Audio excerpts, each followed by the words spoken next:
I would like to present to you a case for the historical existence of Jesus.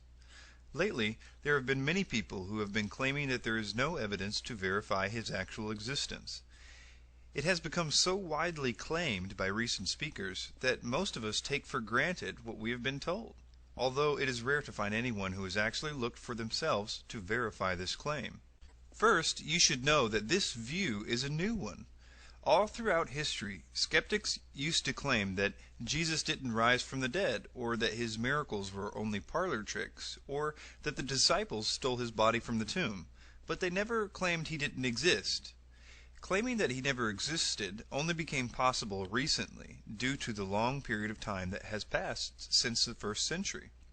In the same way, right now it would be ludicrous to say that your great-grandfather never existed. But 1900 years later, it would be easy to convince someone of it. In actuality, there is much more evidence for Jesus' existence than there is for almost any important or famous person of that time. In this presentation, we will be using only non-biblical evidence. In other words, we won't be using the Bible to prove the Bible. We will also be stopping after every account to address the typical skeptical questions about each claim. I warn you though, if you watch this video you will no longer be able to believe that there is no evidence for the existence of Jesus, and you might even start to question the integrity of the research of those that have told you that there isn't. I will be quoting from a website called thedivineevidence.com, and I will link it in the description section of this video. Cornelius Tacitus lived from 55 to 120 AD. Tacitus was a 1st and 2nd century Roman historian who lived through the reigns of over half a dozen Roman emperors. Considered one of the greatest historians of Rome, Tacitus verifies the biblical account of Jesus' execution at the hands of Pontius Pilate, who governed Judea from 26 to 36 AD during the reign of Tiberius. Tacitus writes the following: Christus, the founder of the Christian name, was put to death by Pontius Pilate, procurator of Judea in the reign of Tiberius.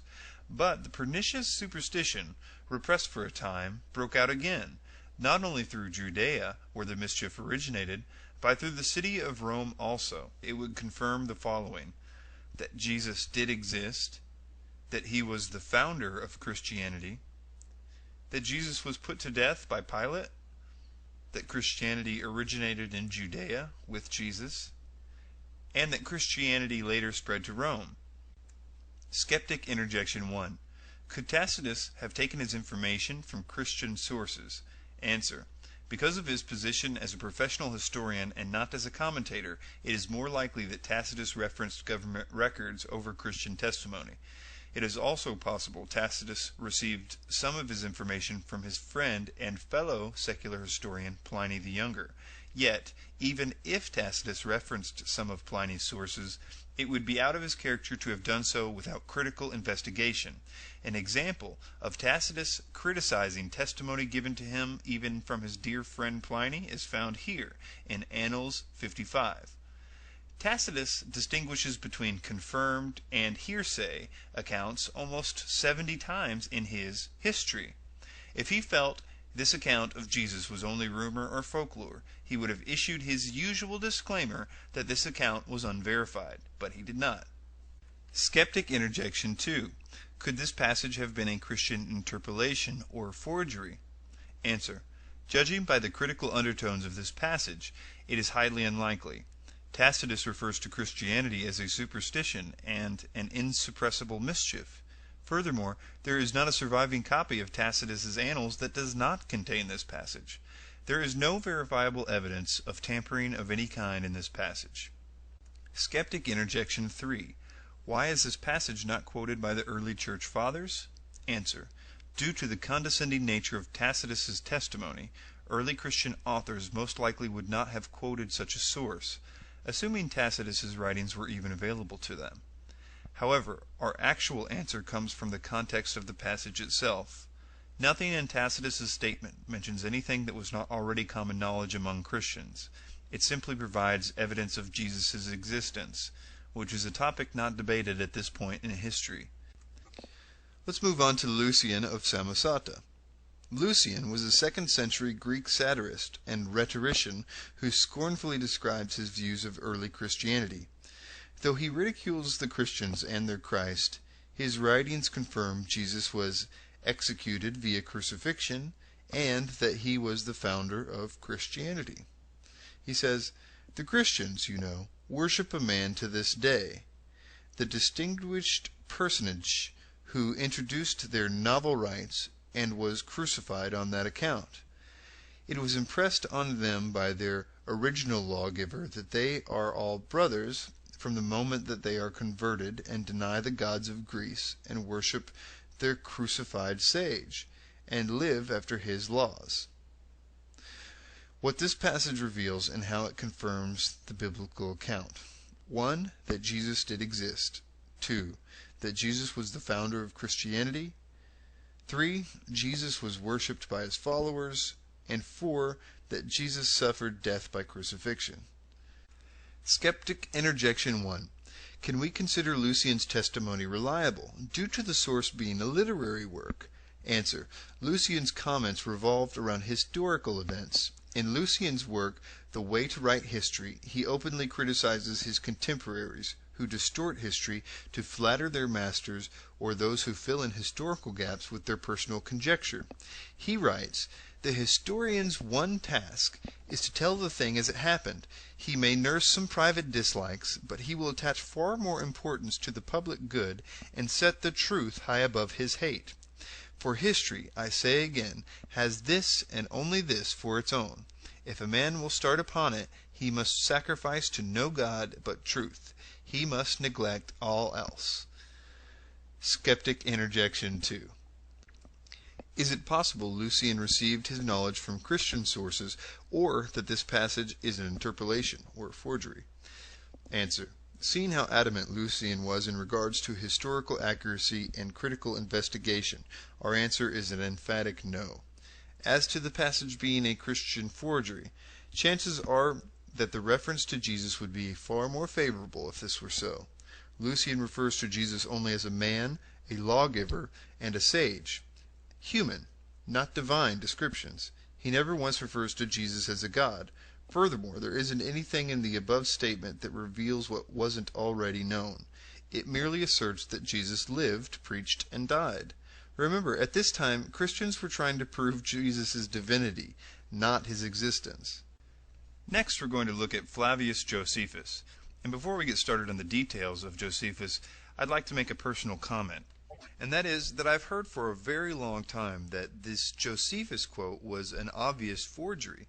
But if you look into it, you'll find that there are really only two different versions of this particular account of Josephus's talking about Jesus. He actually talks about Jesus in another account that's not disputed, but this particular one is. And what you'll find is that there's really two versions, and they don't really differ in anything important, at least when we're arguing Jesus' existence, because they both admit that he existed, that he was crucified by Pontius Pilate, that he had many followers, both Jews and Gentiles, and that he performed what Josephus calls wonderful works.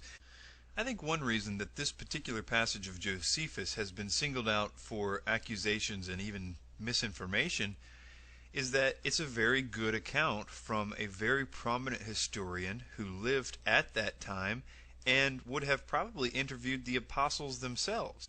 All of that being said, there is a lot to debate and to talk about this particular passage and the other passage that Josephus mentions Jesus in. So let's look into it. This is what was written. Now, there was about this time Jesus, a wise man, if it be lawful to call him a man, for he was a doer of wonderful works, a teacher of such men as received the truth with pleasure. He drew over to him many of the Jews and many of the Gentiles.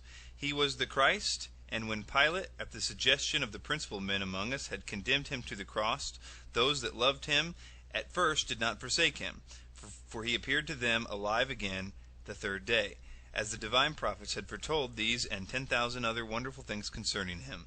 And the tribes of Christians so named for him are not extinct at this day. This is what the other version reads. Now, there was about this time Jesus, a wise man, for he was a doer of wonderful works, a teacher of such men as received the truth with pleasure. He drew over to him both many of the Jews and many of the Gentiles. And when Pilate, at the suggestion of the principal men among us, had condemned him to the cross, those that loved him at first did not forsake him, and the tribes of Christians so named from him are not extinct to this day. Skeptic Interjection 1. This passage contains proclamations an Orthodox Jew would not make, such as Jesus being the Christ. Answer. In other translations, Greek and Arabic, the suspicious statements contain disclaimers such as Jesus who was believed to be the Christ, and it has been reported. This presents the theory that Josephus was recording the beliefs regarding Jesus and not necessarily his personal opinion, as a responsible historian should do. If anything, it could lead to the speculation that Christian authors did not add to the text, but rather edited it by deleting the disclaimers. You should also realize that the earliest versions of Antiquities contain this passage as it is presented in the first case. The objection usually is that the earliest copy is not until the 10th century. However, we do have several citations of this passage by other authors prior to the 10th century. Skeptic Interjection 2. Early Christian authors like Origen and Justin Martyr do not mention this passage in their writings. Answer. I'm not sure what the motive behind this objection is, because Origen does reference the other passage by Josephus, yet critics claim the reference is too late to be reliable. But, for the argument's sake, if we assume this passage did exist in the form most scholars believe it did, the early church fathers might not have felt the need to refer to it. The original passage serves as evidence for the historicity of Jesus, a topic not debated at this point, as the burden of proof revolved around his divinity. We will now examine the second passage given to us by Josephus. Fortunately, it is not surrounded in as much controversy. It says, So Aeneas assembled a council of judges, and brought before it the brother of Jesus, the so-called Christ, whose name was James, together with some others. And having accused them as lawbreakers, he delivered them over to be stoned. Skeptic Interjection 1. Is it possible this passage was a forgery by early Christians? Answer. It must be noted that no copy of Antiquities has ever surfaced without the above text quoted as it is above. Critics are suspicious of the so-called Christ statement, yet this reference, rather than the Christ, shows Josephus was not condoning the belief but simply documenting it. Also, this passage concerns the actions of the priest Aeneas. Jesus and James were not even the primary focus of this verse. Lastly, this passage is cited in other early works which attest to its authenticity. Even if we dismiss the disputed works in Josephus's testimonium, we still see he testifies to a number of things in the above two passages. One, that Jesus lived in the first century. He performed miracles. Some believed Jesus to be the Christ. He was a teacher. He had many followers. He was tried by Pilate. He was crucified. He was the founder of Christianity. And James was the brother of Jesus. Next is Pliny the Younger. Pliny the Younger admits to torturing and executing Christians who refused to deny Christ. Those who denied the charges were spared and ordered to exalt the Roman gods and curse the name of Christ. Pliny addresses his concerns to Emperor Trajan that too many Christians were being killed for their refusal to deny their faith. He says, I asked them directly if they were Christians. Those who persisted, I ordered away. Those who denied that they were or ever had been Christians worshipped both your image and the image of the gods and cursed Christ. They used to gather on a stated day before the dawn and sing to Christ as if he were a god. All the more I believed it necessary to find out what was the truth from 2 servant maids, which were called deaconesses, by means of torture. Nothing more did I find than a disgusting fanatical superstition. Therefore I stopped the examination and hastened to consult you, on account of the number of people endangered, for many of all ages, all classes, and both sexes already are brought into danger. In Pliny's letter to Emperor Trajan. Though Pliny states some of the accused denied the charges, a recurring theme in the correspondences between Pliny and Trajan is the willingness of the true believer to die for Christ. This would hardly be reasonable if they knew he never existed. Skeptic Interjection 1. How does dying for one's belief verify the actual existence of Jesus? The sincerity of a belief does not necessarily make the belief true. How does this passage specifically confirm a historical Jesus and not just the existence of Christians in Rome? Answer. Pliny states Christians worshipped Christ as if he were a god. This indicates one who would not normally be considered a god, such as a human who was exalted to divine status. Also, the early Christians would have been in a position to know if Jesus was a historical figure or not. Though critics can claim these martyrs took Jesus' existence solely on faith, common sense tells us that there would have been a lot more evidence of a historical Jesus at this time than what has been preserved until today. According to early historians, Jesus' great-nephew and other relatives were still alive, as well as the associates of the original apostles. Such individuals could easily verify his existence. Also, documents which have been lost to us were still in existence, such as Jesus' trial records and the census records of his birth, and were even referenced by early authors who wrote about Jesus. These individuals had every reason to be certain of Jesus' existence and were willing to die because of it. Skeptic interjection 2. Pliny also states some recanted their testimony. Perhaps they did so because they knew Jesus was a myth. Answer. There are several rational explanations as to why some would recant their Christian beliefs. Pliny readily admits to torturing some of the accused. Are admissions or denials really credible under torture? Also, the accused knew if they did not recant, they would be put to death. Fallible human rationalization, confess and go home, and work out the hard feelings with Jesus later, or suffer crucifixion.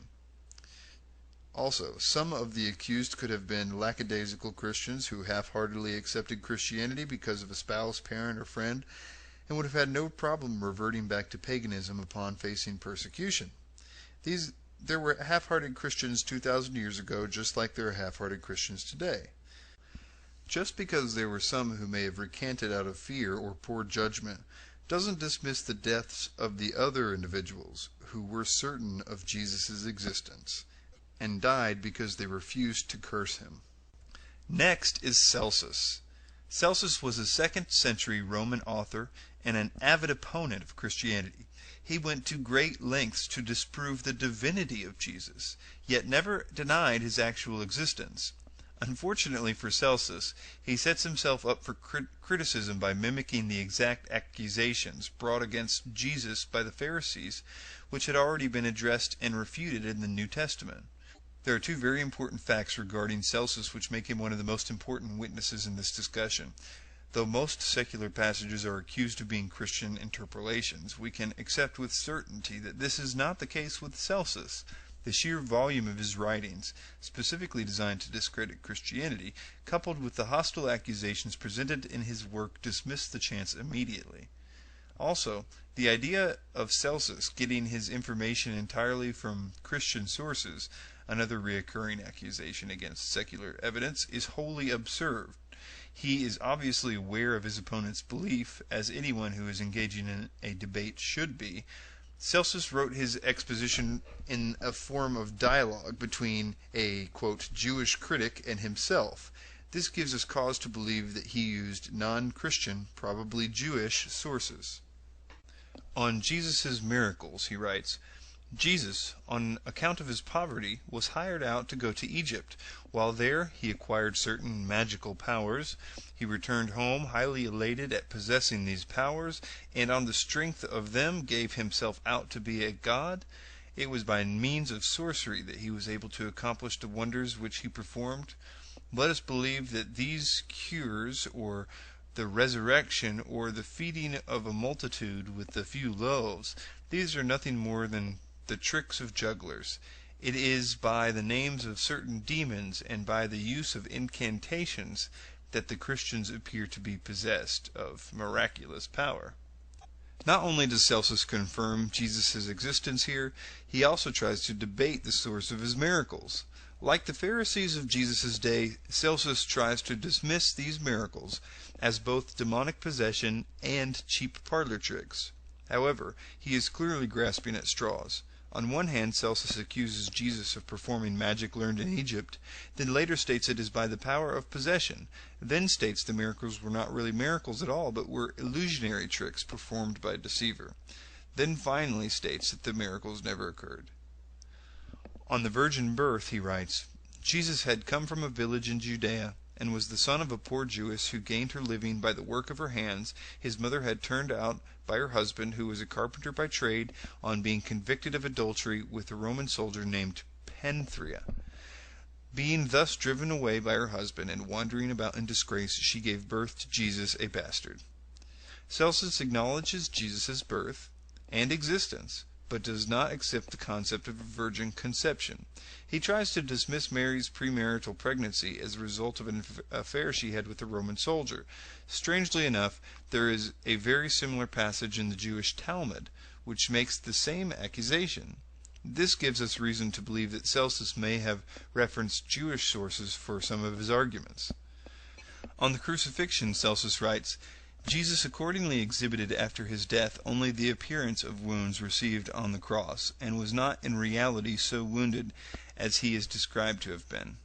In this statement, Celsus confirms Jesus' death by crucifixion, although he claims the only wounds Jesus received were those inflicted by the crucifixion, thus denying any previous torture had taken place.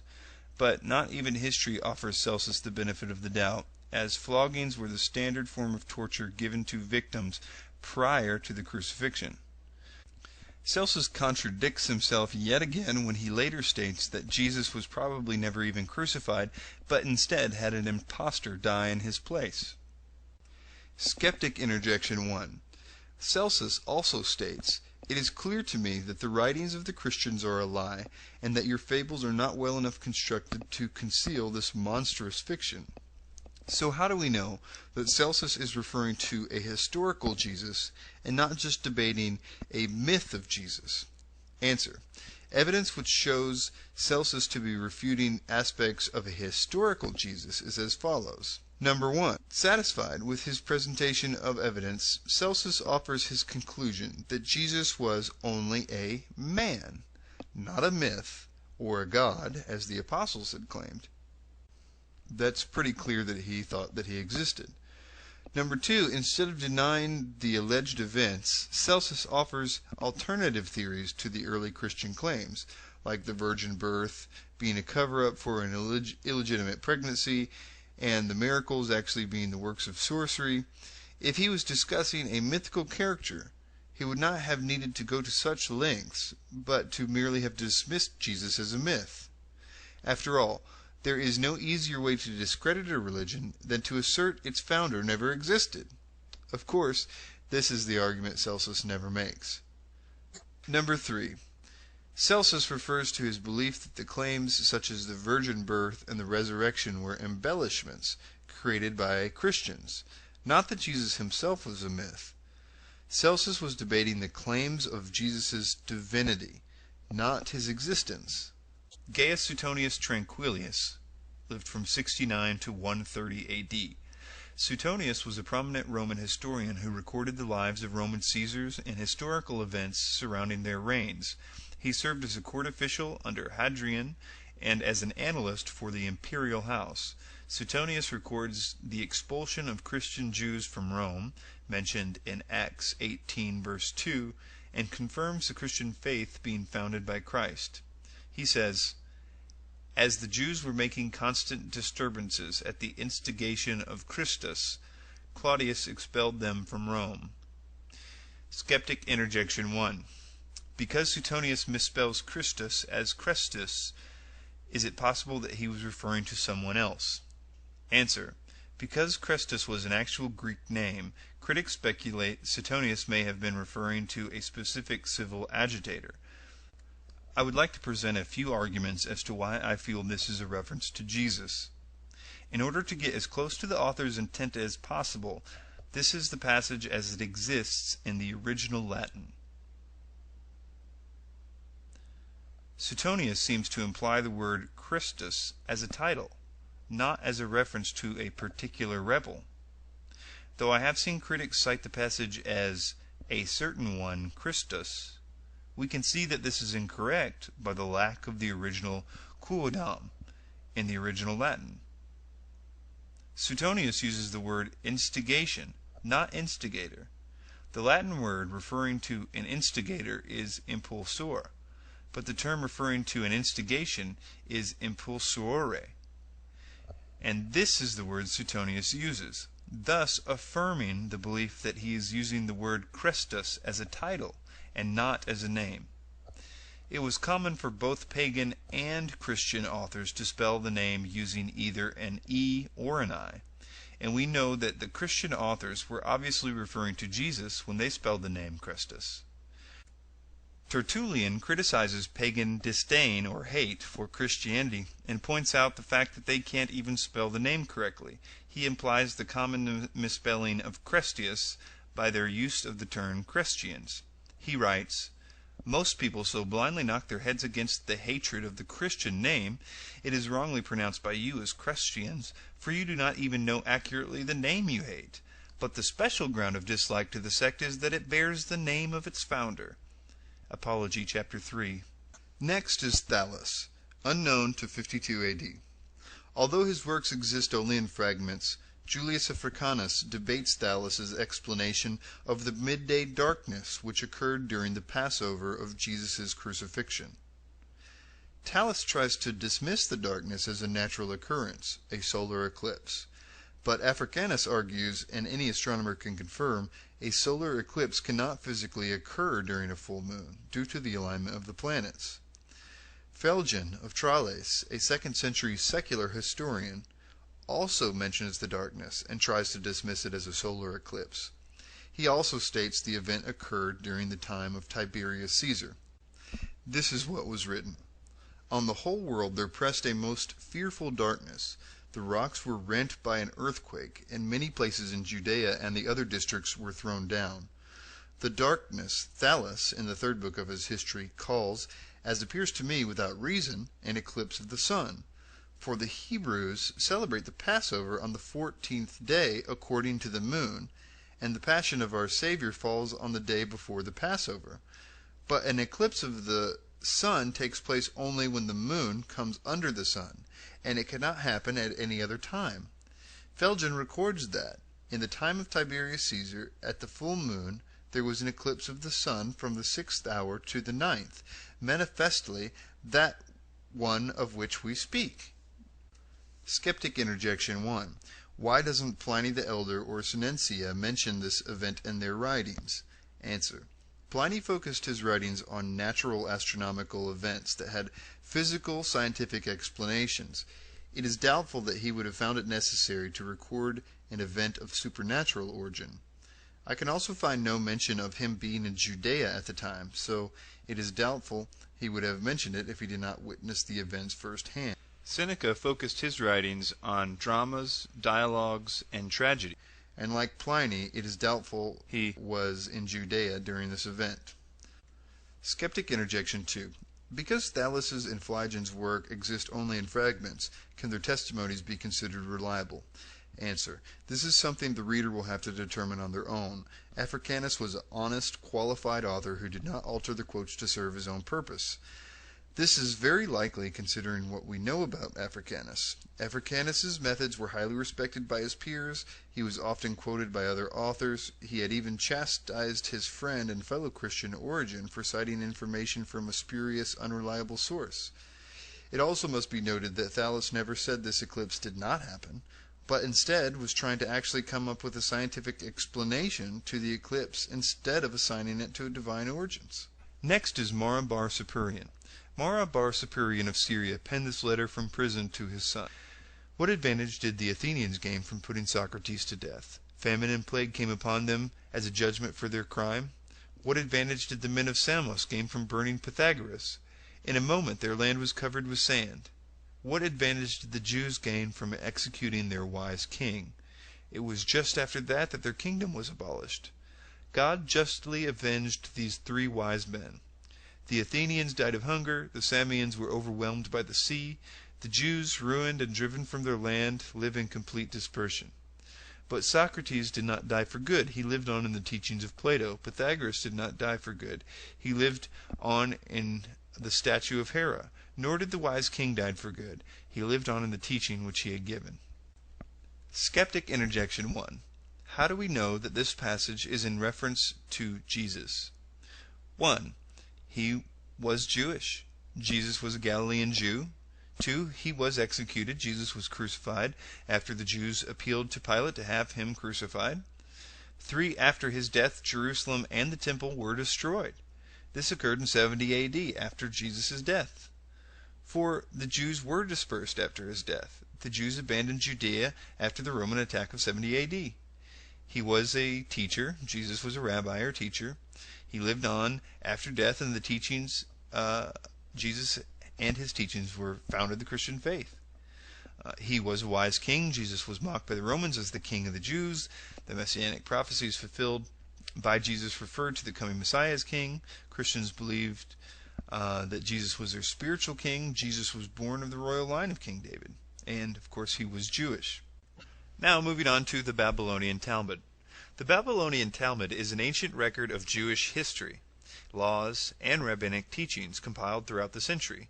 Though it does not accept the divinity of Jesus, it confirms the belief that he was hanged, an idiom for crucifixion, on the eve of the Passover. It says, on the eve of the Passover, Yeshu, some texts say Yeshu the Nazarene, was hanged, which means crucified, 40 days before the execution. A herald went forth and cried, he is going forth to be stoned, because he has practiced sorcery and enticed Israel to apostasy. Anyone who can say anything in his favor, let him come forward and plead on his behalf. But since nothing was brought forward in his favor, he was hanged on the eve of Passover. Skeptic interjection 1. How can we know that the Talmud is documenting Jesus' existence and not only stating the rumor surrounding a myth? Answer. In the above excerpt, the Talmud mentions Jesus' ability to perform miracles, but tries to dismiss it as sorcery. If the writers were simply refuting myth, they would most likely have dismissed the tale as a rumor, not assign alternate theories to defend their position. Skeptic interjection 2. How can we know that this passage is a reference to Jesus and not another individual with the name Yeshu? Answer. Though it is possible this passage could refer to another individual, we know Jesus was killed during the Passover. We know he was crucified, a Jewish idiom for hanged. We know he was accused of practicing sorcery by the Pharisees for his miracles. And he was ultimately arrested for the sin of blasphemy, enticing Israel to apostasy. Furthermore, there are other translations which read Yeshu the Nazarene, which give us even more reason to believe that this passage pertains to Jesus. There are many more accounts that refer to Jesus and his existence from the 1st and 2nd century.